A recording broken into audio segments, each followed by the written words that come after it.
Hello dear student, welcome all of you to this NCERT exemplar series. So let's discuss question number 11.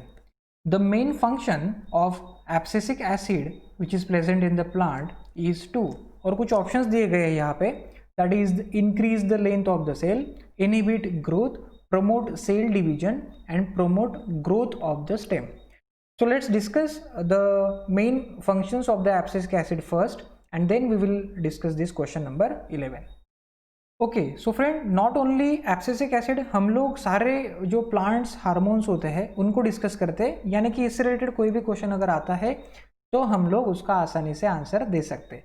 तो friend देखिए यहाँ पे जो पहला हार्मोन है auxin, that is responsible for the promote cell elongation, उसके बाद में root formation, cell division and other physiological process के लिए ये हेल्प करता है. The name of that hormone is auxins, यानी कि ओवरऑल जो होता है सेल इलोंगेशन, रूट फॉर्मेशन अगर हम लोग देखते हैं तो प्लांट की ग्रोथ के लिए ये हार्मोन रिस्पॉन्सिबल होता है. Second hormone is gibberellins, it stimulate the stem elongation, right, please note this point. Auxin जो था वो रूट फॉर्मेशन में था, स्टेम अगर इलोंगेशन होना है तो gibberellins hormones, stem germination and flowering also.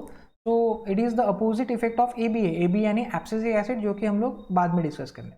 So gibberellin is also responsible for the growth of the plants, that is in terms of elongation of stem etc. Cytokinin hormone भी यह होता है, that is also promote the cytokinesis which also helps in breaking of dormancy and regulating the phloem transport, है ना. जो seed dormancy होता है उसको ब्रेक करने का काम ये साइटोकिनिन्स करता है. तो ये भी मीन्स ओवरऑल प्लांट्स की ग्रोथ के लिए हेल्प कर रहे हैं ये तीनों हार्मोन्स. अगर देखते हैं, it is responsible for the root formation, it is responsible for the stem germination, it is responsible for the breaking the dormancy of the seed. Please note this thing. तो ये जो तीनों हार्मोन्स है overall growth के लिए, plant development के लिए help कर रहे हैं. उसके बाद में आता है ये abscisic acid, it is growth inhibitor. Please note this thing, इन तीनों हार्मोन से ये अलग है एब्सिसिक एसिड, क्योंकि ये ग्रोथ इनहिबिटर है, ग्रोथ को कम करने का काम करता है. It also causes the dormancy of the seed, seed dormancy यानी कि वो फिर यहाँ पे सीड प्लांट में कन्वर्ट नहीं कर सकता, सीड डॉर्मेंसी के लिए भी ये हार्मोन रिस्पॉन्सिबल है ना. उसके अलावा it promotes the leaf and fruit fall, है ना. उसके अलावा it helps in the stomata closing to prevent the loss of H2O. तो इनहिबिशन का काम करता है ये एब्सिसिक एसिड, इसके लिए ही ये फेमस होता है क्योंकि उसका काम ही है ग्रोथ इनहिबिटर का. तो हम लोग इन हार्मोन्स को कंपेयर करते हैं अभी तक के, तो ये जो तीनों थे auxins, gibberellins, cytokinins, they are responsible for the growth, whereas this abscisic acid is growth inhibitor, growth को कम करने का काम, रुकाने का काम करता है. Also for the responsible for dormancy of the seeds. उसके बाद में लास्ट हार्मोन है ethylene, it promotes the transverse growth, senescence abscisis of the leaves, abscission of the leaves sorry. तो इस तरीके से ये भी ट्रांसवर्स ग्रोथ के लिए रिस्पॉन्सिबल है इथिलीन. तो फ्रॉम द गिवन हम लोगों ने देखा कि जो जितने भी हार्मोन्स हमें दिए गए थे, तो ऑक्सिन, जिबरलिन, साइटोकिनिन, इथिलीन एक तरीके से हेल्प करते हैं for the growth of the plant, whereas abscisic acid help to inhibit the growth of the plant. तो these are the main hormones and their important functions. तो चलिए discuss करते हैं क्वेश्चन नंबर 11 को. Okay, so question number 11 में हमें पूछा गया था the main function of abscisic acid. हम लोगों ने सारे जो हार्मोन्स थे उनको डिस्कस किया, ऑक्सिन, जिबरलिन, साइटोकिनिन और एब्सिसिक, उसमें हम लोगों ने देखा तो ये ग्रोथ इनहिबिटर का काम करता है ना. तो चलिए देखते हैं options. Option number A, increase the length of the cell, नहीं, ये तो उल्टा इनहिबिट करता है ग्रोथ को. प्रमोट सेल डिवीजन, नहीं, ग्रोथ में काम में ही नहीं आने वाला ये हार्मोन. Inhibit growth, yes, this is the main function of this abscisic acid. Promote growth of stem, नहीं भाई. तो from the given four option number C is the correct answer. Question number 12. Which of the following is not associated with the growth of the plant? Okay, so just इस question के पहले हम लोगों ने सारे जो हार्मोन्स थे उनका फंक्शन यहाँ पे देखा था. ऑक्सिन के बारे में हम लोगों ने देखा था, जिबरलिन्स के बारे में हम लोगों ने देखा था, साइटोकिनिन के बारे में हम लोगों ने देखा था ना. ऑक्सिन जो होता है रूट फॉर्मेशन के लिए काम में आता है, so it is related to the growth of the plant. Gibberellins जो होता है वो स्टेन फॉर्मेशन के काम में आता है, so it is related to the growth of the plant. Cytokinin जो होता है वो सीड का डॉर्मेंसी ब्रेक करने के लिए काम में आता है, तो it is related to the growth of the plant. लेकिन ये एब्सिसिक एसिड है ना, वो जो होता है वो ग्रोथ इनहिबिटर का काम करता है, वो सीड को डॉर्मेंसी पीरियड में मीन्स कन्वर्ट करता है. तो it is responsible for the dormancy in seed. तो ये जो एब्सिसिस है that is not related to the growth, तो the correct answer will be option number D. बाकी की जो ऑक्सिन, जिबरलिन, साइटोकिनिन है they are responsible for the growth, but abscisic acid is growth inhibitor. Question number 13, iodine is necessary for the synthesis of which hormone. Okay, तो हम लोग देखते हैं TV के ऊपर ऐड भी आता है कि आयोडाइज सॉल्ट, तो ये आयोडीन रिस्पॉन्सिबल होता है for the formation of one interesting hormone. तो क्या है वो हार्मोन और वो कहाँ से सीक्रेट होता है, कौन सी ग्लैंड से सीक्रेट होता है, उसके बारे में हम लोग अभी जानते हैं। तो हमारे बॉडी में जो थायराइड ग्लैंड होती है उसमें से थायरोक्सिन हार्मोन सीक्रेट होता है,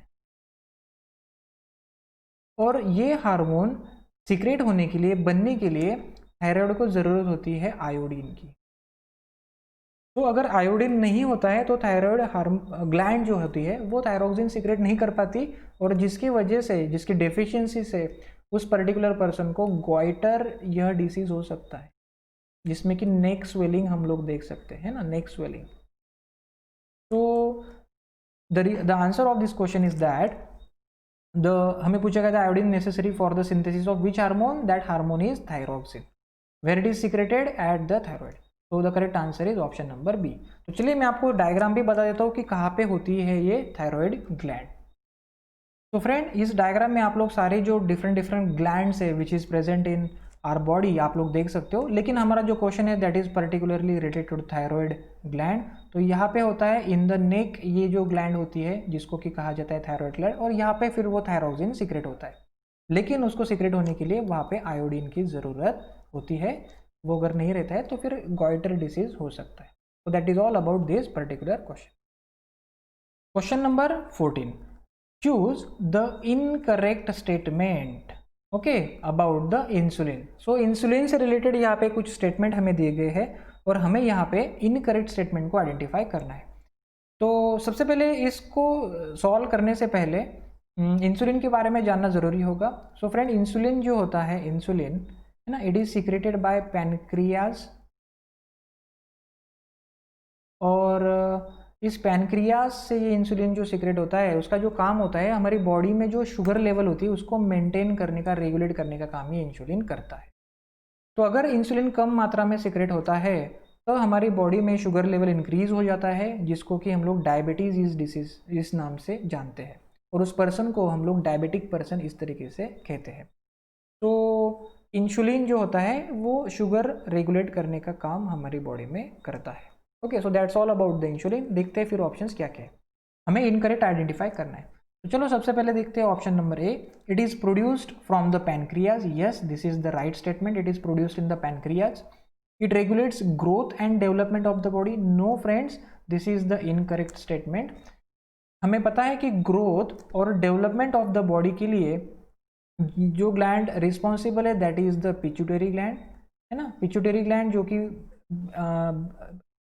ब्रेन के नीचे जो कि सिचुएटेड होती है, वहाँ से ग्रोथ हार्मोन सीक्रेट होते हैं which is responsible for growth and development of the body. तो इंसुलिन ग्लैंड नहीं है रिस्पॉन्सिबल, उसके लिए रिस्पॉन्सिबल है पिट्यूटरी ग्लैंड। तो ये इनकरेक्ट स्टेटमेंट है। Statement number C, it regulates blood sugar level. Yes, it is the correct statement. Insufficient secretion of insulin will cause diabetes. Yes, that disease is diabetes. So from the given four statement number जो B था वो incorrect statement है, because growth और development के लिए pituitary gland responsible है, not insulin. तो this is all about that question number 14। चलो क्वेश्चन अभी आया ही है इंसुलिन और पिट्यूटरी ग्लैंड से रिलेटेड, तो उनका लोकेशन भी यहाँ पे जानना जरूरी होगा।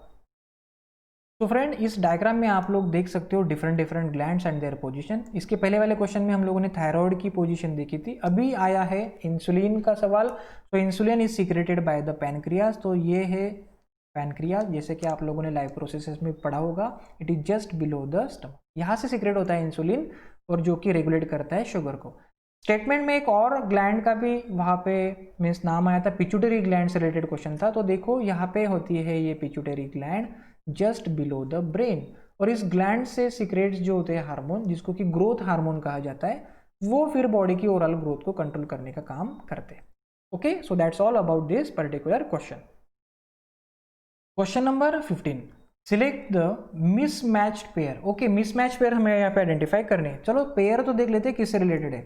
तो option number A adrenaline pituitary gland, option number B testosterone testis, option number C oestrogen ovary, and option number D thyroxine and thyroid gland. Okay, तो फ्रेंड अगर हम लोगों ने ऑप्शन को ठीक तरह से देखा तो हम लोग यहाँ पे में समझ सकते हैं कि ये हमें यहाँ पे हार्मोन्स और उससे रिलेटेड जो ग्लैंड है उसकी पेयर यहाँ पे दिखाई दे रही है। तो हमें यहाँ पे आइडेंटिफाई करना है कि कौन सी जो पेयर है वो मिसमैच पेयर है। तो चलो उसके लिए सबसे पहले इसको ठीक से समझ लेते हैं। ओके, तो फ्रेंड वन बाय वन सारी पेयर को ठीक से समझते हैं। सबसे पहली पेयर दी गई थी एड्रेनलिन हार्मोन और पिट्यूटरी ग्लैंड। तो यही पहले ही ऑप्शन में हमें एक मिसमैच पेयर यहाँ पे मिल गई है। तो एड्रेनलिन ये जो हार्मोन होता है that is secreted by the adrenal gland, है ना, जो कि किडनी के ऊपर होती है। तो देखिए फ्रेंड्स यहाँ पे आप लोग डायग्राम में देख सकते हो, दिस इज किडनी, और इस किडनी के ऊपर जो आप लोग ये देख रहे हो उसको कहा जाता है एड्रिनल ग्लैंड, और इससे फिर जो हार्मोन सिक्रेट होता है उसको कहा जाता है एड्रिनलिन। तो ये एड्रिनलिन हार्मोन जो है उसकी पेयर लगनी चाहिए थी एड्रिनल ग्लैंड से, लेकिन यहाँ पे लगाई गई है पिट्यूटरी ग्लैंड से। पिट्यूटरी ग्लैंड से जो हार्मोन सीक्रेट होता है उनको कहा जाता है growth hormone, which is responsible for growth and development of the body. Okay, so ये मिसमैच पेयर यहाँ पे है। सेकेंड पेयर क्या थी, टेस्टिस्टेरॉन और टेस्टिस। तो yes, this is correct sequence. Testis which is present in the male, है ना, तो ये आप लोग यहाँ पे देख सकते हो, it is only present in the males. तो यहाँ पे जो हार्मोन सीक्रेट होता है sex hormones of the male that is the testosterone. Ovaries which is only present in the female, तो यहाँ पे जो हार्मोन सीक्रेट होता है उसको इस्ट्रोजेन कहा जाता है, this is also correct pair.